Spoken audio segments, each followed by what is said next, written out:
Wewe ni Mkenya, pigania nchi yako, pigania haki zako kama Mkenya. Wewe ni Mkenya, pigania nchi yako, pigania haki zako kama Mkenya. Raia mwema ni wajibu wako, uongozi bora hiyo ni haki yako. Tusimame pamoja sisi raia wa Kenya, uraia wetu umikononi mwetu. Hello and welcome to the Wanawake Nyanjani podcast. This is a podcast where we seek to elevate women's perspectives as we delve into social, political and economic issues. And I'm your host, Cindy Kobe.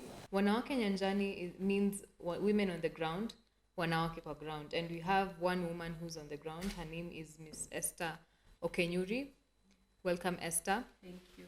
This podcast has been produced by Crown Trust.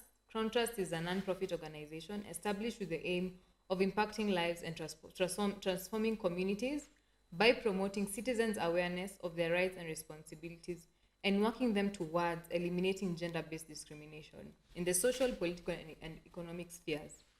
Crown Trust's objective is to contribute to the building of a just and democratic society founded on an informed and empowered citizenry who are drivers of transformative change. And Crown Trust, in conjunction with Uraia Trust, are sponsoring this podcast. Thank you, Uraia.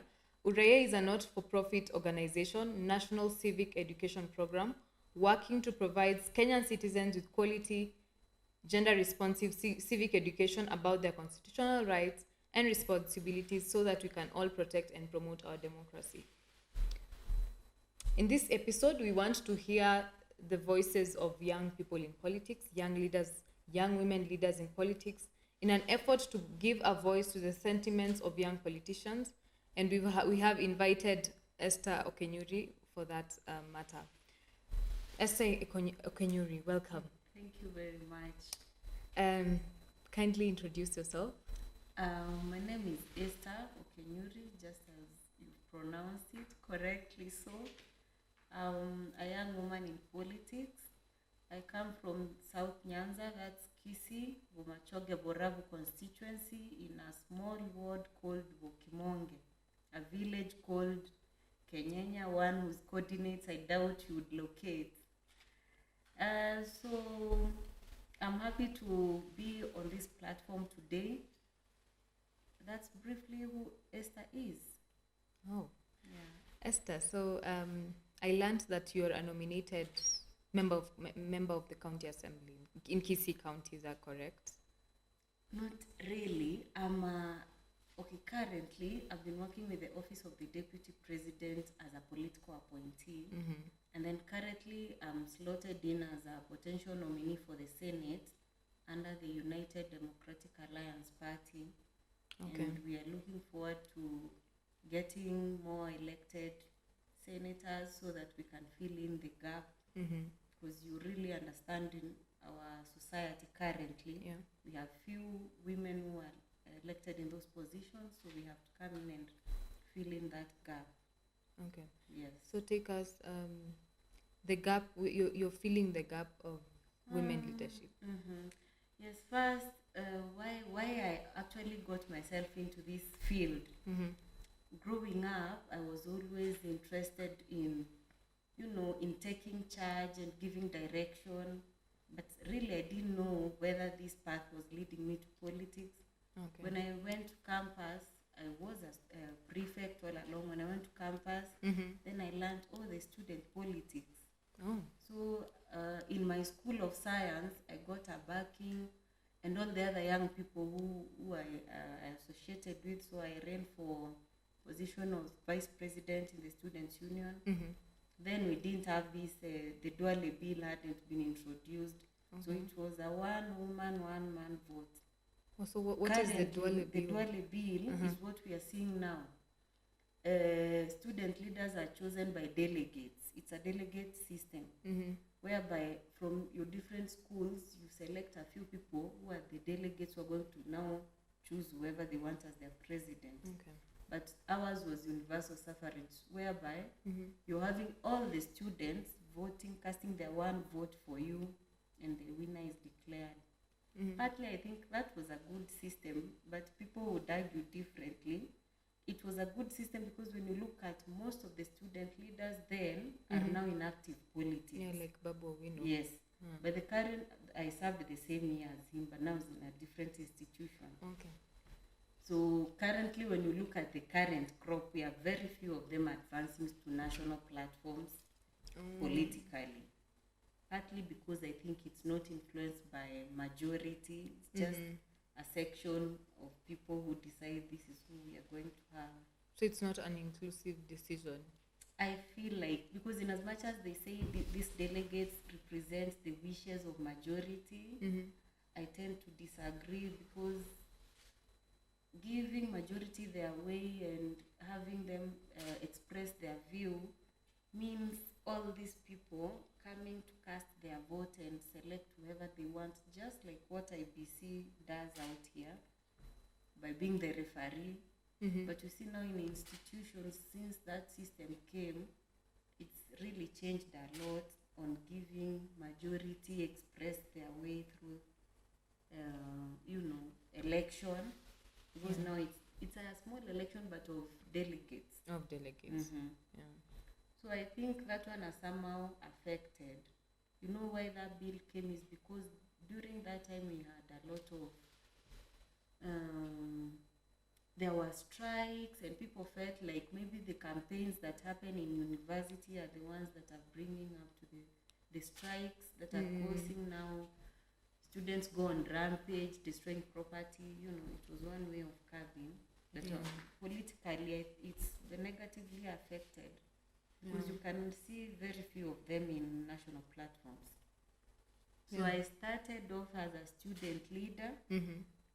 From student leadership, I went back to my community in Kisii, where we founded a community-based organization by the name Kisii Youth Alliance, which still exists.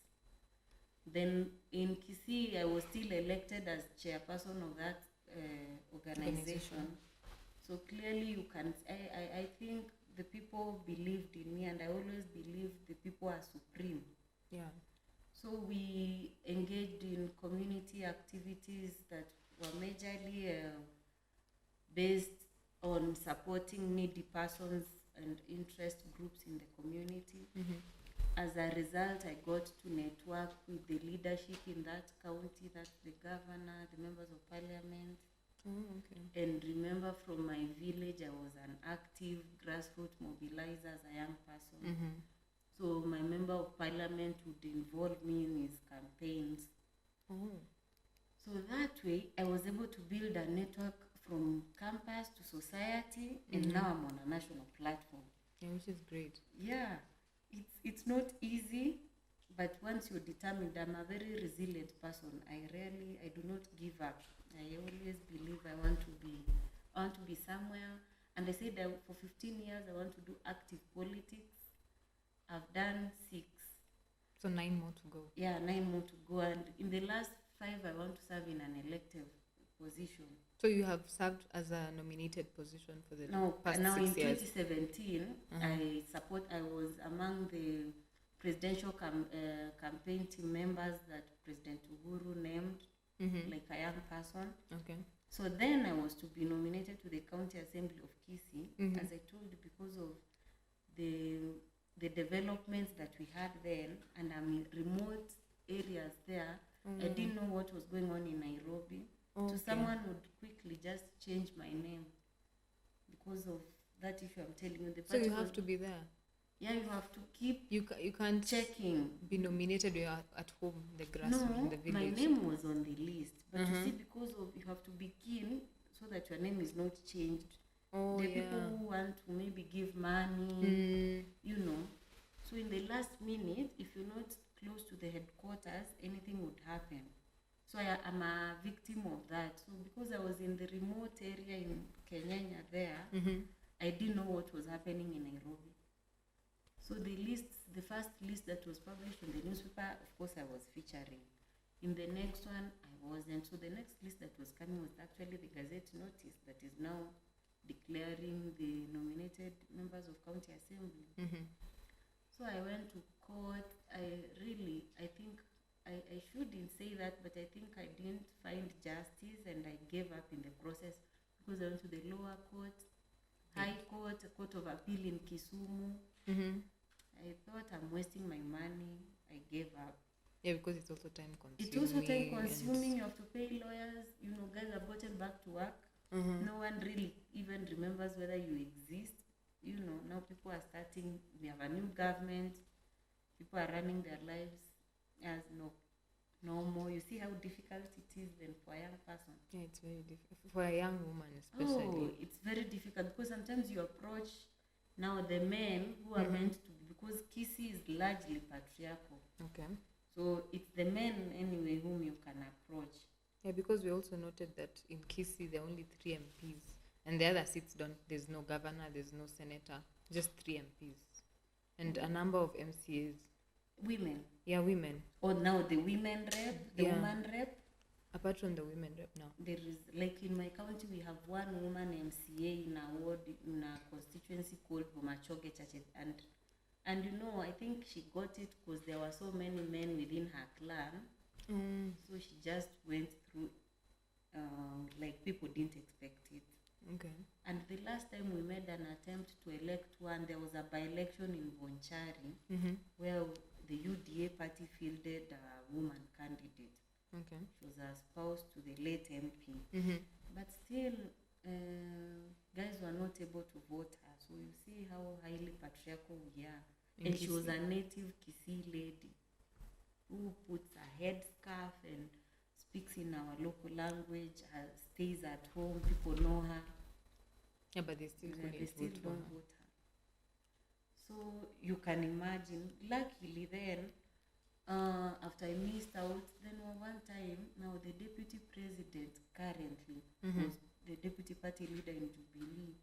So I think when they were trying to check around where the guys who had been left hanging, so he called me and told me, I see, where are you now? I said, I'm in the village. And I was like, no, there's some opportunity here. Please come to Nairobi. We do some work. That's how I ended up in Nairobi and even started now making networks. That's how I surfaced to the national platform. Okay. So through the office of the deputy president, I got to involve myself in so many initiatives under the TVET sector. Okay. That's technical vocational education and training. There are so many young people who are in that area. Because when you look at the Jubilee agenda was to establish technical institutions in at least every one constituency. Yeah. Which I commend them for that greatly. So for me as a young woman, that gave me a platform to network with leaders from other counties, other constituencies, and nationally also. Because you even realize in the list I'm talking about, the party only submits 16 people. Per county? No, the whole country. 16 people in the whole country? The women, for the women list. Or the women, nominated women? Yes. Oh, only 16? Yeah, only 16. So for you to even make to that list, that means you have to have been very, your support and influence has to be very immense. Okay. And what is the difference between a nominated candidate and an elected candidate? What are some, are they the same? There's a big difference. Elected candidates have, now like let me give an example of an elected member of parliament. They have CDF that they are managing. Yeah. You see, but a nominated member does not have that kitty. So you have to improvise and see ways of making yourself relevant. Oh yeah. For me, like now for my case, let me say today I get to be a nominated senator. I think through the networks I've made, I'll be able to lobby for donor funding and the friends I'll have made across the country. I really do not have to have that kitty for me to do work that people can see. Because I've done work that people can see when I'm not a nominated member. So meaning this will give me a platform to just to activate a few networks here and there once you have a position. You know, there's a difference when you're lobbying as an individual and when you're lobbying as a nominated member, because generally in Kenya and in Africa and the world, politics influences decision making. That's one of the reasons why I wanted to come to the decision making table. Yeah, that's the reason why. Why did you choose to go into politics? Yes, that's one of the reasons, because I used to complain a lot about how this is not happening. Yeah. Maybe it should be done this way. So I saw like I need to be on the decision making table, and in Kenya mostly people are on the decision making table are the politicians. Yeah, the politicians, true. Political goodwill will determine whether a certain policy will work or not. You see, like the Ministry of Education and a policy of 100% transition, whereby they want everyone to transit to the next level in school. But if that doesn't have the political goodwill, it's not going to work, because then these local grassroots leaders are not going to mobilize their people to go to school, and then they see it's not lucrative. They want something, they see they're making money. They want money. Yeah, but really it's better when you're negotiating from that table than when you're outside. And just complaining. People rarely remember that you even exist. When you're outside, how? Like, let me give an example. We have so many young people currently who are not going to school because education is currently expensive in Kenya. And even the people who managed to be government sponsored to university are now not able to repay their help loans that they benefited from. And all along, they say education is the equalizer. But, it's the equalizer, at the same time it's very expensive. So what do people end up do? So you'd say you joined politics because you stopped complaining. You wanted to stop complaining. Yeah, I wanted to stop complaining, and I also wanted to influence matters in there. Because there are so many things I've done that I wouldn't have done as an outsider. Yeah. Because sometimes you're here and you hear there's a certain project coming up. If they want, like, they need 100 people, when you're there, you're able to say, we have 100 people from Kisii. Even if they not give you their 100 people, you'll negotiate. Yeah, they can number. give you like 50. And like when you're not there. Yeah. So that's why I would really encourage young people, and especially for the women, to come into these platforms, because there is opportunity. Other than just saying, okay, it's, there are people who just do it, because if you don't do it, there are people who are going to take up those spaces. And not you, someone else, and we'll always complain. You'll keep complaining. We don't take these positions. And Kenyans, we are known for complaining. And to inspire the young people who are listening, what are some of the amazing work that you have done since you started your political journey? Yeah, as a student leader in Masai Mara University, I founded Raising Noble Sisters.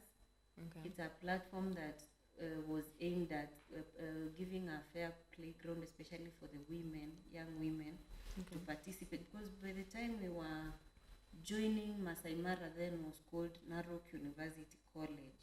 It had not been upgraded. So even in these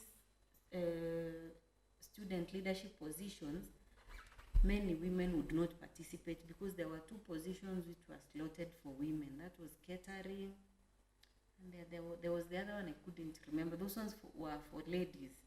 Yeah, the rest were men. They're selecting specific positions. Yes.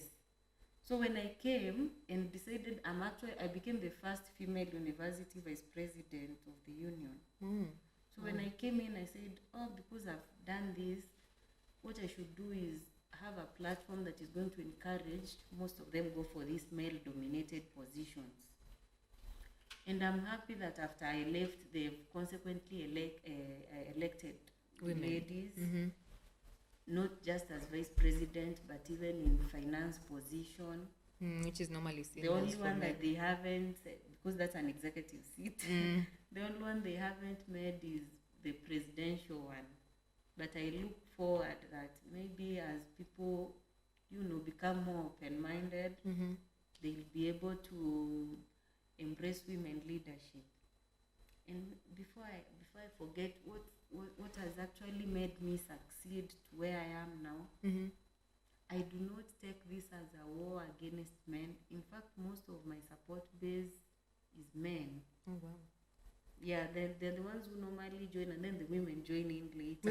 Men from Kisii. Yeah, they really embrace me. They do not even see me like a lady. Okay. They see you as a man. Yeah. And that's one thing I would want to tell young people who are getting into this space.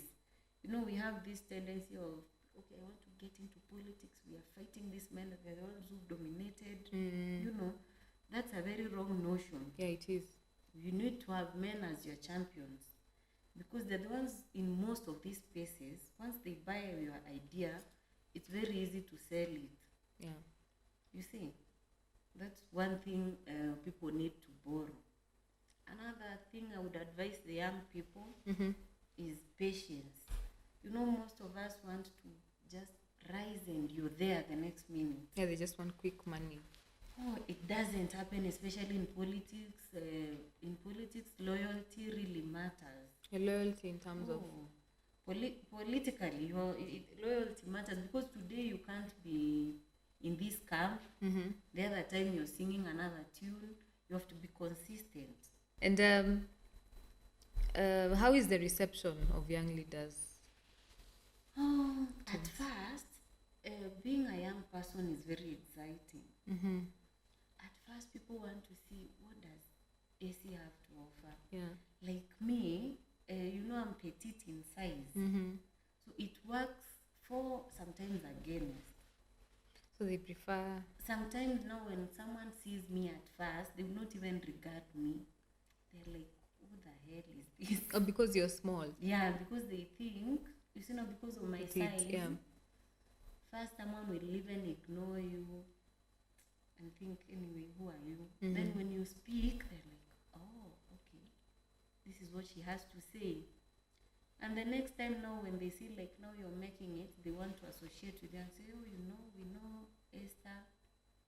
But when you first make your entry there, people are excited, yes, but then, hey, they're like your competition. You see, now let me speak as a young woman. The challenge I face a lot is marginalization from the older women in this field. So there's ageism. Yeah, because they feel like you're going too fast, and we might not be going fast because we are competing with them. Young people are generally active people, so you want to do so much, and for them they feel like you're going too fast. We have been here. It's like they're telling you, hey, you need to slow down. We've been here longer than you. Yeah. You see? And in politics, you can't work like that. Power is taken. You're not going to listen to someone saying, hey, hold on. You realize you hold on. They'll never mention your name in that table of opportunities. So you should just speak up all the time. Yeah. But you realize now in the process, you make enemies within that circle. Because now they feel they're not able to control Esther. Esther is being noticed. Esther is getting platforms that they didn't get at their age. Yeah. You see? So that's one of the major challenges we are facing. My expectation would be like older women in this field should look at us like, they should be mentoring us in how to excel in that field. But that's not how they look at it. Yeah, they should like nurture. The people who marginalize me more are the older women when I expect them to speak for me. Oh. You see? And instead it should be the other way around. It should be there, but that doesn't happen. In fact, they'll not even mention your name. A man will mention your name instead. Yeah. So it's one of the challenges I personally face daily. But then you see, you do not want to focus on that. I'm very clear on what I want to be. So in as much as that is there, I say, hey, keep moving. Yeah. So we can And see then, that. of course, as a young woman, you're not financially stable. You've not, been in this. Because you see, like, I graduated in 2015. So I've been, maybe for the 1 year I was tamaking. And then later got a job, at least you're doing, but you're not Still hustling. equivalent to people who've been having very stable law firms, so they're making money. They're able to move from one point to another very easily. Yeah. That's another challenge also. And also because of the high unemployment rates. Yeah, as you currently mentioned. now when I go, I was in my village 2 days ago. Mm-hmm. Now the young people we went to school with do not have jobs. One of them was even telling me, Esther, my certificate is even now, I no longer want it. Because now, you see, we went to school together, he has not gotten a job, he's frustrated. And because he's been staying in the village now, he's gotten married, he has children, and he's never gotten a job. How do you convince such a person To go and vote? Really, they're already frustrated. Yeah. That's why I think young people do not just need to sit down and watch. We need to come out and demand for what rightfully belongs to us, because I realize these guys in the boardroom fear the public. So the moment they know, like, you have backing of majority, they tend to listen to whatever you're demanding for. But when they know you're just an individual, nobody cares. So there's power in numbers. There's power in numbers. So all these riots that we've been seeing, the Unga riots, you'd say that it has led to the subsidies of Unga. The current subsidies, I treat them political. Because then why not subsidize every other thing? Because, like, milk prices went up, even salt. For a long time, salt was very constant. Even tissue paper went up. Yeah, everything. So why are they just subsidizing ugali? Not everyone eats ugali anyway, but it's the Kenyan staple meal. Yeah. So I think in as much as, they did it, but I think it was a PR thing politically. But then you see the numbers there also played a part. Because so many guys, even the ones who are not going to the streets, are ranting on Twitter, on Facebook, so people can see it. So maybe we should rant about everything. All the issues. Do we have to rant about everything for the government to take action? But we have to make them accountable so that they can actually act. Now, as we advance, we are getting more exposed, and that's why I would like to encourage young people to make their decisions using their voters' cards. You can vote out that guy you do not want. Yeah. Because someone like Wajakoya came recently, but why are many young people talking about him? So if these young people would decide and say, we do not want either Raila Odinga or William Ruto, clearly they'll send them home. But the young people are not taking that upon themselves. And the only 30% of registered people are young people. You see? So where is the power? And that's why I'm saying there is power in numbers, but people have to take initiative. You see, like now we have very many positions and platforms for women. Yeah. But how many of them are willing to come out to the fold? How many? Very few. Because of those issues I've told you about.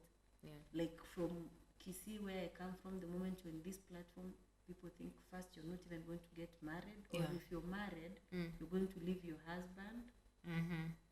And as a woman, anyway, what are you telling them? Your space is in the kitchen. Yeah, you should just fend for your family. Nini. They forget that this is not a war against men.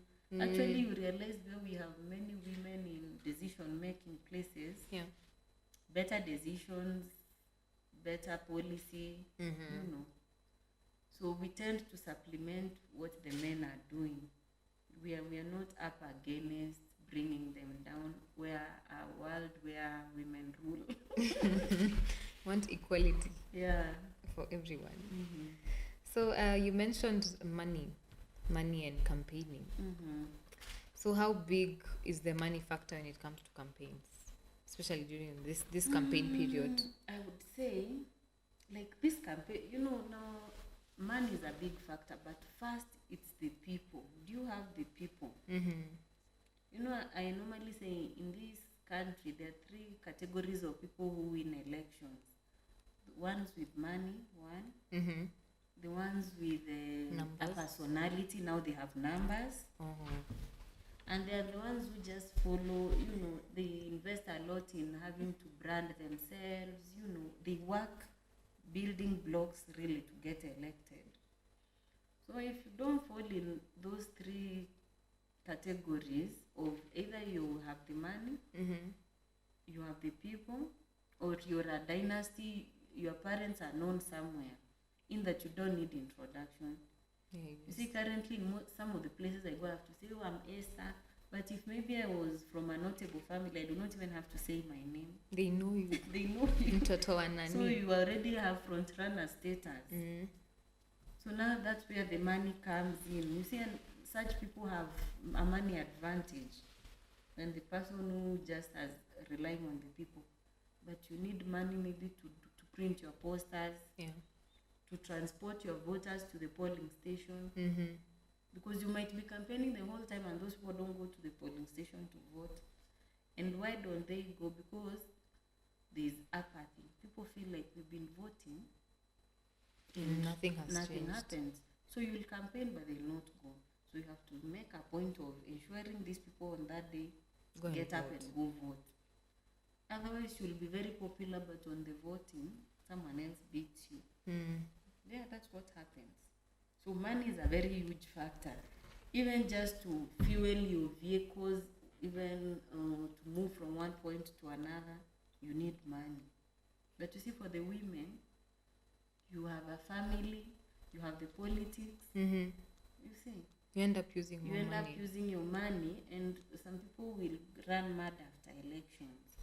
So you need to organize yourself in a manner that, and as much as you're doing the politics, there is life beyond the politics. Don't leave your family broke because you're chasing politics.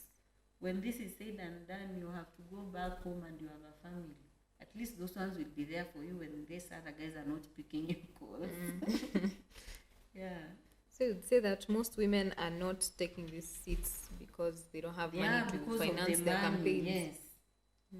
Because look at this, the men have a financial muscle. Do you know a man will mobilize young people and heckle you in a rally and you're finished? Assuming you had money, you would equally hire people to do the same, but you do not have the money, and you will not have a platform to say, oh look, I didn't have money in politics, that is it. You have no room to explain your case.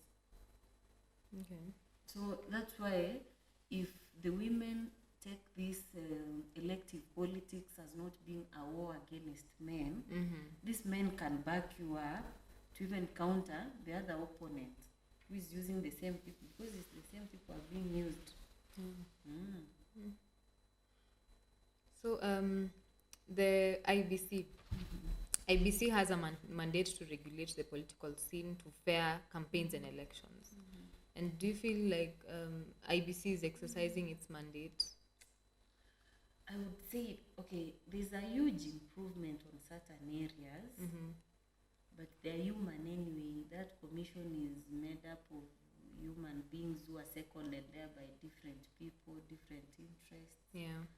So we are not expecting that it's going to be perfect, but so far there is they have displayed some kind of order, unlike the past election where we were seeing conflicting informations coming from that commission. This time I only see Bwana Chebukati speaking, and rarely do you see contradictory information. So I think it's a step in the right direction. On regulating fair play out here, I don't think they really manage that. Because if IBC says you campaign from a certain time to a certain time, they might not come to look at whether you're campaigning beyond that time, not unless your opponents report. Because if we are dealing with such a vast area. But I think on these other matters, this time they are trying. And what about meeting the truth as gender principle for political That one parties? didn't work. They actually rejected the first list. They came back to the party so that we have more women. But do you know, in a place like Kisii, I couldn't even get now women who can be put to those positions. Oh, there are no women. There are no women to fill up. You know, your another issue I do not like. You know, we are not just. It's not about the numbers issue. Look at. I was in Uganda, I think a month ago. Okay. In Uganda, they have attained the numbers. In fact, the women are even more than the men in parliament. But the quality, The quality of these women and whatever they are bringing out, you know.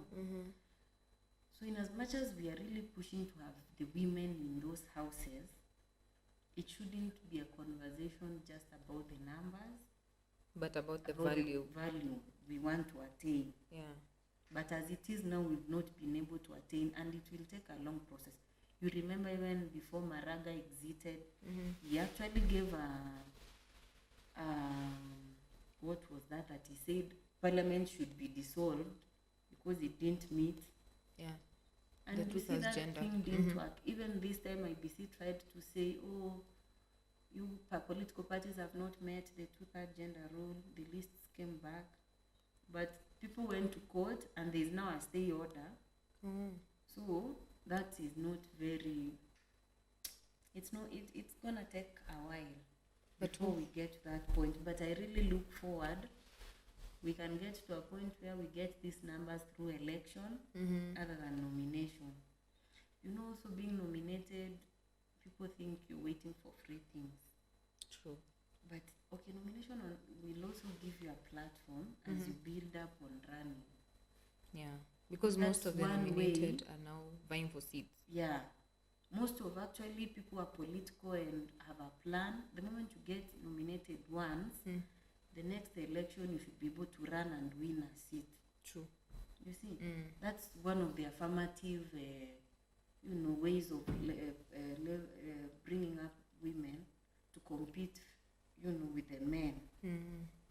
So it's like a nurturing process, Yeah, it's a like a mentorship. nurturing process, only that some don't take it. I don't know, some are looking at it like a job. You want to be nominated after every cycle. All the time, after But 5 years, and they're not that growing. was not the intention of those slots. The intention was to give you a platform, build yourself, then be able to run. You can see someone like Honorable Martha Wangari from Gilgil. Yeah. She was in Warembo na Kibaki, then as a student leader from University of Nairobi, then got nominated to the Senate, ran for Gilgil and was elected. Okay. Those should be the success stories. Yeah, those are, yeah. I am not looking forward to be nominated again. If I make it in this time, I will be running for an elected seat in the next election. And we wish you So all the that we best. also create space for other people. And that's why you can also train other young people Yes, to yes. join you. In Kenya, we have noted that certain political parties could mean a definite win or loss. What support should a party offer its candidates, and more so young people being encouraged to be in politics? Yeah, it's true what you're saying. There are regions where when you're in a certain political party and you go for nomination, you actually don't need to campaign. You've actually won the seat. It's an automatic. It's automatic. It's just, So in political parties for young people, because first I said finances are a problem. So political parties that want to encourage young people to join these spaces should lower the fee for young people. Because it can't be so, we can't say it's freely, because parties also need resources to run activities. They are running an election. Yeah. That's one way. And the other way is allowing young people to get into the leadership structures. But remember, in these leadership structures, you're not just being given. Yeah. You have to prove yourself. Yeah. You see, like when I founded Women for Ruto, it's a lobby group. But as a result, now guys in the party were like, Esther, we think you can help us in the Women League. So you see, courtesy of that, I was able to join the Women League and actively so being a decision maker there. So you see, nothing just comes easily for you kupatiwa. Yeah. Mpaka hiyo Kenyans wanasema mpaka ujitume. So you can't just sit there. That's the second avenue.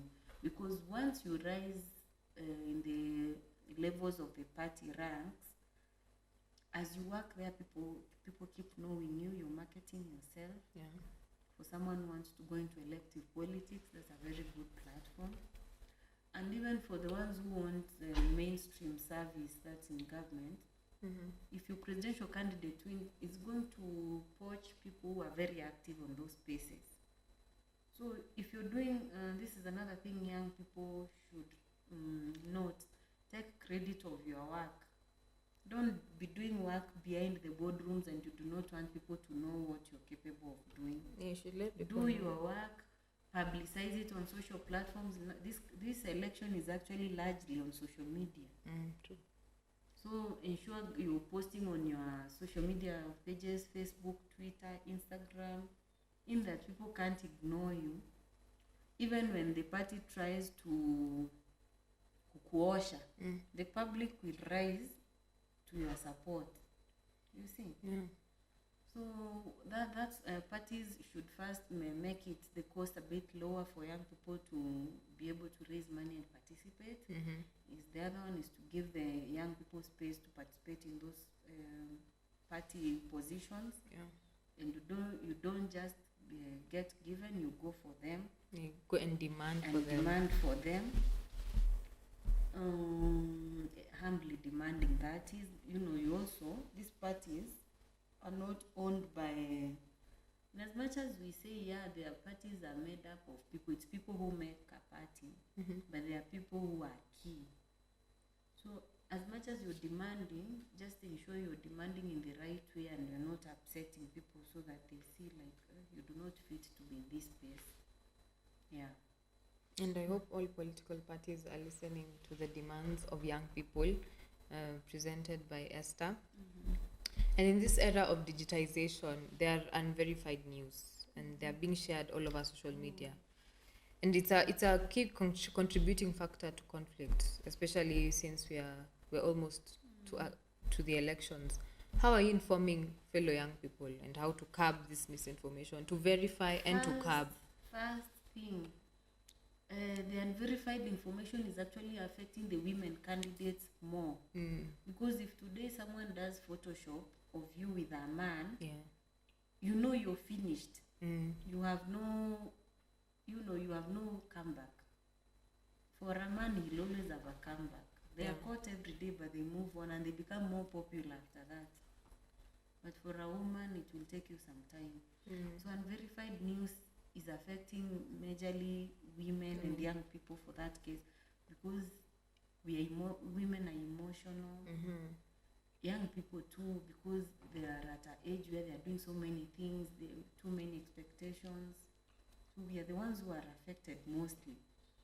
So one way of trying to deal with this issue, first, when you get a news that is not authentic, instead of forwarding it to other platforms, I think it's important to find out first if that information is verified.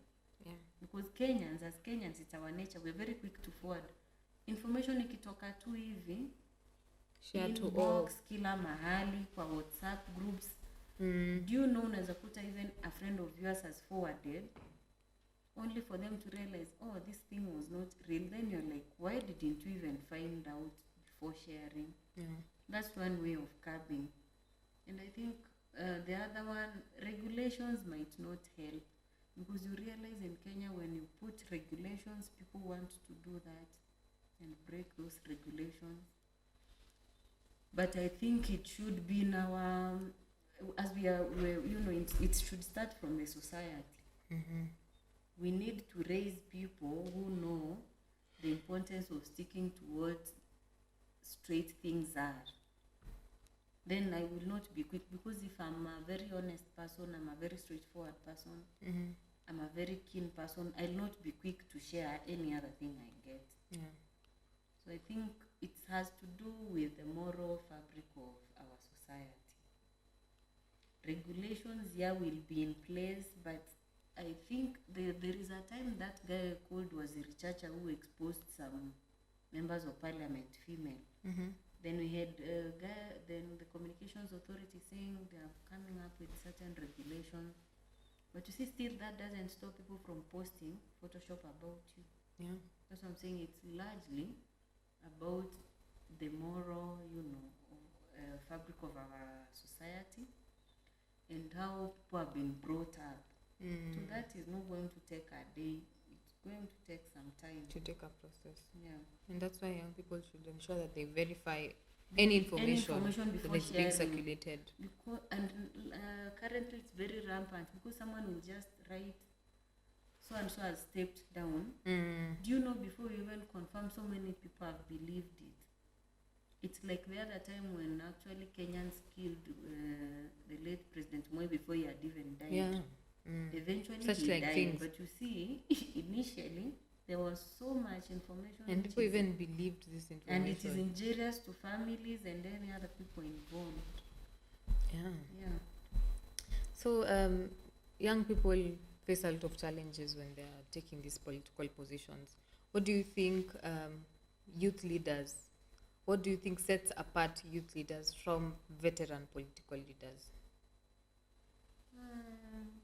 First, I would say, veterans are in a okay.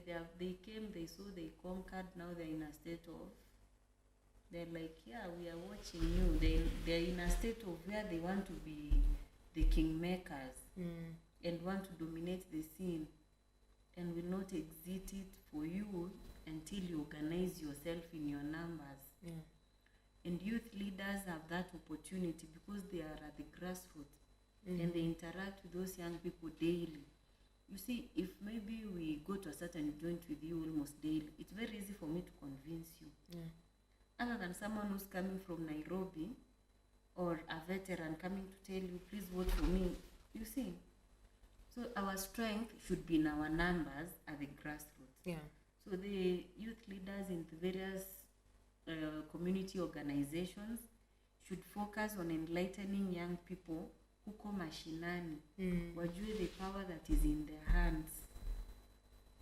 Power ya mashinani is not just about what they hear being said.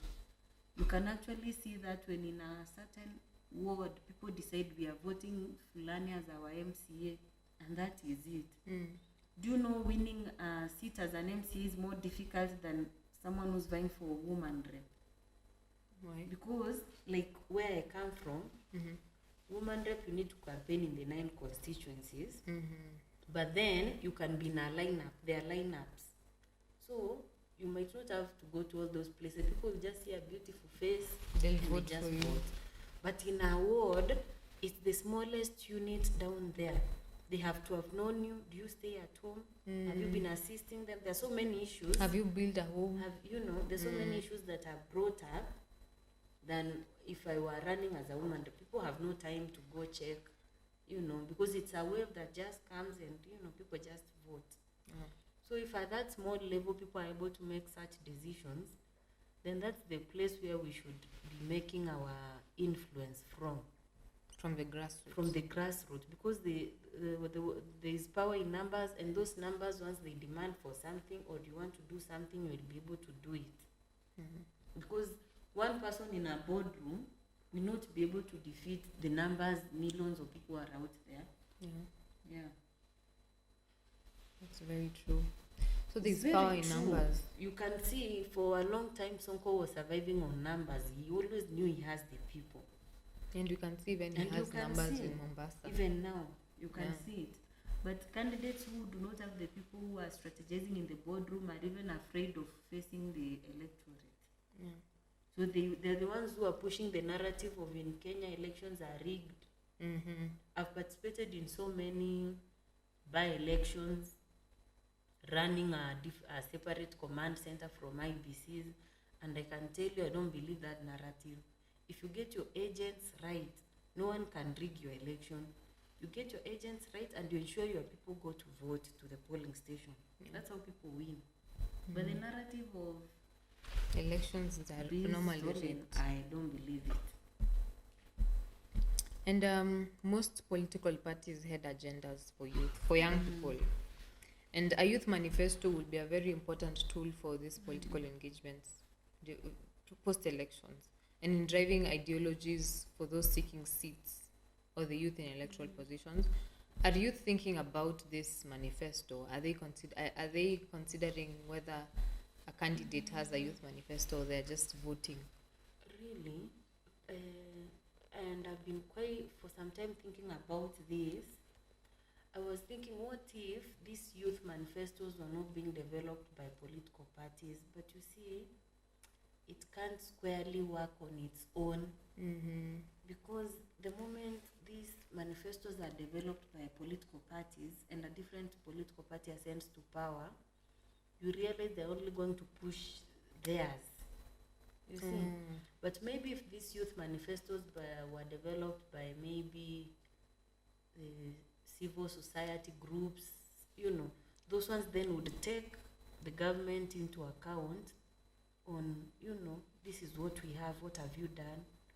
Or maybe then these organizations can approach members in parliament to slot in their whatever they have. But you see, then it needs political goodwill. We are pushing for youth issues to be to be put on policy paper so that they can be implemented. But implementation is a whole other thing that we need to talk about. The same thing I was saying, putting a youth as a CS does not cure what these other young people are suffering from.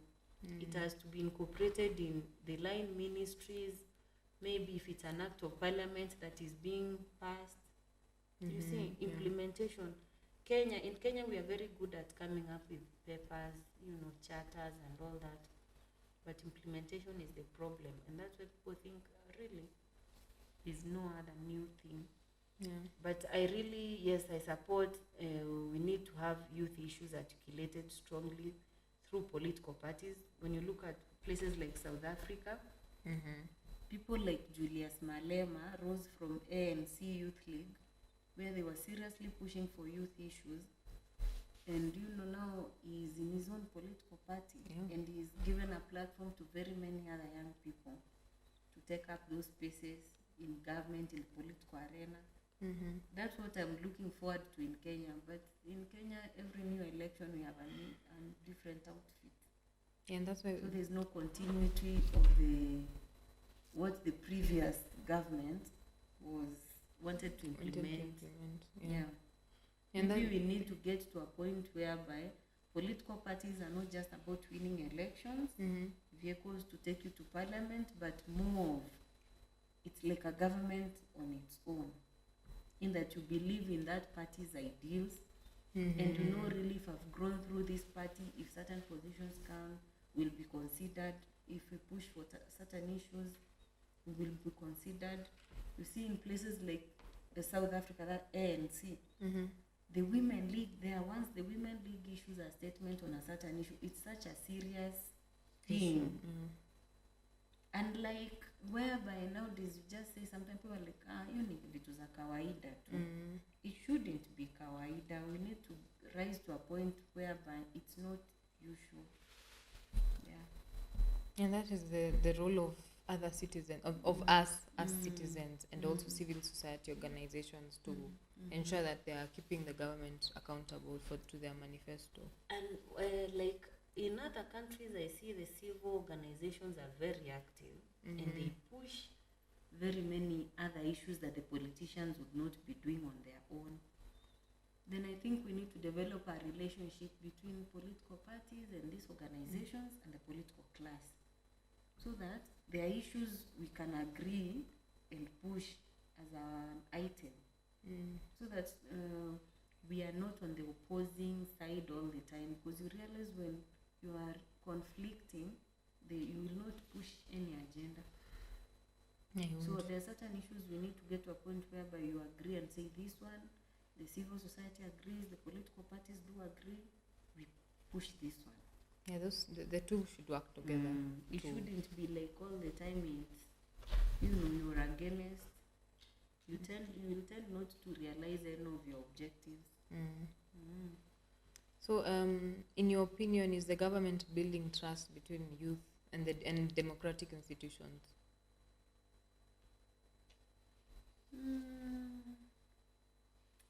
But it's either with yes or no. Why? Yes, when I say yes, they're very good in articulating these youth issues. We have the youth fund. We have the youth commission. During BBI, there was a youth commission to be in existence. But you see, does a youth commission solve the issues of the 16 million Kenyans below the poverty line? No, because the guys who are going to get into that commission are like 10 or 15 people. And who will automatically come from the who owns Kenya.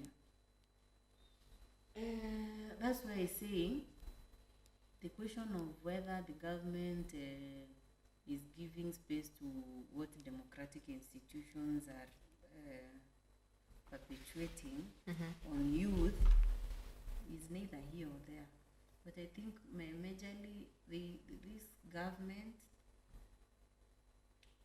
they take the young people like a tool to help them achieve a certain end. Once it is done, that is it. We need to get to a point whereby we know really this goes to young people and young people want this. But where we are now, those single positions don't help because there are no jobs. We need to think of creative ways of creating jobs on our own.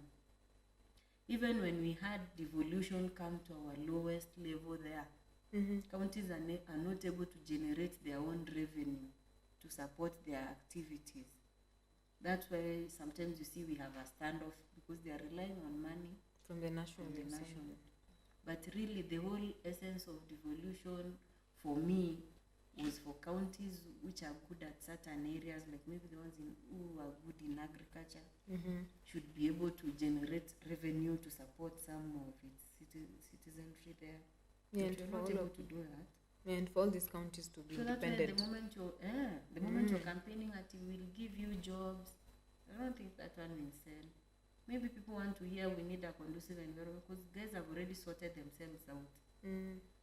I realized ukikuta mtu anauza nyanya ako comfortable kuuza hiyo nyanya, but maybe anataka a bigger place so that she can sell more. Or maybe now even add value and do more than nyanya and other products. But when you tell them you'll give them jobs and there are no industries we are coming up with, where are you employing them? So we should first, political leaders should just look at the root cause of our problems as young people. Yes. And that is direct. That's why I'm telling you, this election shouldn't be an ordinary election for young people to just sit and watch. If they're tired of these guys, they should just come out and vote them out. Yeah, true. But you see, you can't be saying, these people, they're taking advantage of, and you're just there. And you're not doing anything about it. You have to take the stage and make a move. Yeah. And they should also vie for seats in the next election. Yeah, because let me tell you, even if you lose, anytime there's something that is happening in your vicinity, they'll always engage you. Because you came out, people know you. Losing in an election doesn't mean it's not that the end is of the it. world. But it gives you now a platform. Sasa watu watakuwa wanakuita fulani when there's something, wanakuengage. Si bure. Yeah, and so it also creates a platform for the next election. And so you keep people trying. will have known you. Yeah. So as we wrap up, what do you think the country needs most from this election? We are going into an election whereby so many people are frustrated. Economically, we are doing badly. When we talk about economy, it sounds so huge, but you see, it boils down to that Kamau or Otieno down there who cannot even find their 100 bob to nunua that subsidized unga. Yeah. This is the kind of person you want to wake up and go vote for you. So it's such a sad and tough time to try and convince Kenyans that please you need to go vote. But it was an opportunity to weigh these presidential candidates and see who has an agenda that is going to revive the economy and give us a conducive environment to make some little money in our pockets so that we can support families and be able to do the basic things. Currently, there are people who are completely walifukuzwa shule na hawajarudi because they are not able. But we are told education is a level playing field actually for both the rich and poor people. But even the whatever that is, the little that is there, guys are not able to raise. So if today I'm not able to raise money to go to school, the next thing you expect ni mimi nitakaa hapo nje. The next thing I'm taking and I'm abusing drugs. The next time I've gotten into crime. The next time we are among the statistics of people who are killed by police, you know. So we are living in a very tough time, and that's why I say this election is very crucial. People need to understand why it's not just about choosing people, but we are picking people who are going to determine how the economy is going to be for us. Don't even look at what you're giving them, look at the condition you want to live in now. And as young people, we are the ones who are meant to bring that change we keep talking about. We are not the leaders of tomorrow, we are doing it now. Yeah, we are the leaders of today. Yeah, because if these politicians come looking for young people, they know your capacity. We should be able to use that capacity we have of our numbers in making decisions that will give us good platforms. Because there are young people who are in school. Those ones want a situation where they're able to thrive in whatever they are doing. There are ones who are not in these high institutions of learning, they're doing juakali huko nje. They want a conducive environment where they're able to get money to even have more stock for whatever they are doing. Sahi they are not able to. Ukisikia Kenyans wako very bitter sahi. So that bitterness, I want us to direct it to voting out the people we do not want and voting the ones we want. At least we have that opportunity. So you encourage all young people to vote? I am encouraging them that this election is a battle for the soul of our nation. It's no ordinary election. So as young people, we have a chance to change this country, and not tomorrow, it's now. In those small things you're doing, those conversations you're having on social platforms, those conversations you're having in those social joints, anytime you go there, those are the change. That's where change begins. It's not going to you're not going to start it in Nairobi where the president knows you. You start it from the grassroots. That's why you see most of the candidates who come from the city going to the village is a big problem. Because people do not know you. You've not been with those people. And you need to don't know attend funerals. You don't even go to those marketplaces. How do you expect voters to relate with you? Voting needs a personal touch, just like a relationship. If you are out of communication for quite some time, really, someone would have moved on without you knowing. So you need to be in touch with so your the voters. next time you need their favor, you are like, sijui nianze kumongelesha. Well, there you have it, young people. I hope you have heard our urges, and as we have been saying in all our episodes, we've been encouraging all young people to vote. We've been encouraging you to go and be the change that you want to be. We have been encouraging you to vie for that political seat. Go and vote. Go and change our country and be the change.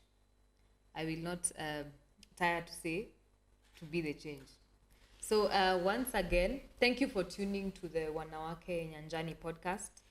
And we have been having this wonderful conversation with Miss Esther. Until next time, I have been your host, Cindy Kobe, and thank you so much, Esther. Thank you. Tuendelee kueneza usawa, utangamano na amani. Thank you.